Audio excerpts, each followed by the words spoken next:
Oke, di sini saya akan menjelaskan tentang mekanisme debit kredit. Nomor 1. Pada tanggal 1 Januari 2018, Tuan Grizi menyetor modal sebesar 100 juta dalam bentuk gedung sebesar 50 juta dan uang tunai 50 juta. Buatlah mekanisme debit kredit dari soal di atas.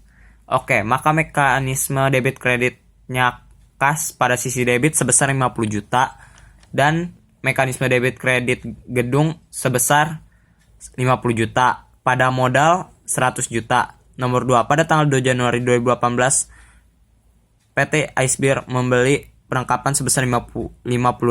Buatlah mekanisme debit kredit dari soal di atas secara tunai.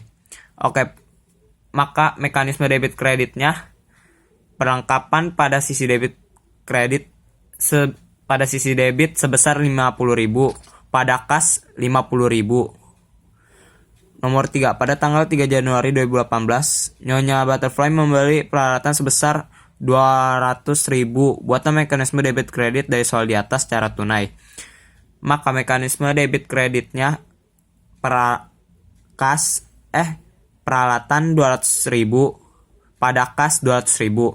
Pada tanggal 4 Januari 2018 dijual paku sebanyak 10 buah seharga 10.000 secara tunai. Maka mekanisme debit kreditnya kas pada sisi debit sebesar 10.000 pada pendapatan 10.000. Oke, nomor 5. Pada tanggal 5 Januari 2018, Tuan Halaman memberi perlengkapan sebesar 100.000 secara kredit. Buatlah mekanisme debit kredit dari soal berikut. Maka mekanisme debit kreditnya perlengkapan sisi debit sebesar 100.000 pada utang 100.000.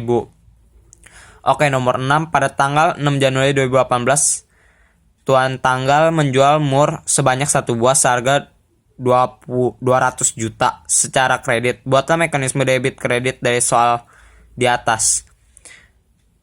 Maka mekanisme debit kreditnya piutang pada sisi debit sebesar 200 juta pada penjualan 200 juta. Sekian dari saya, Fendi. Terima kasih.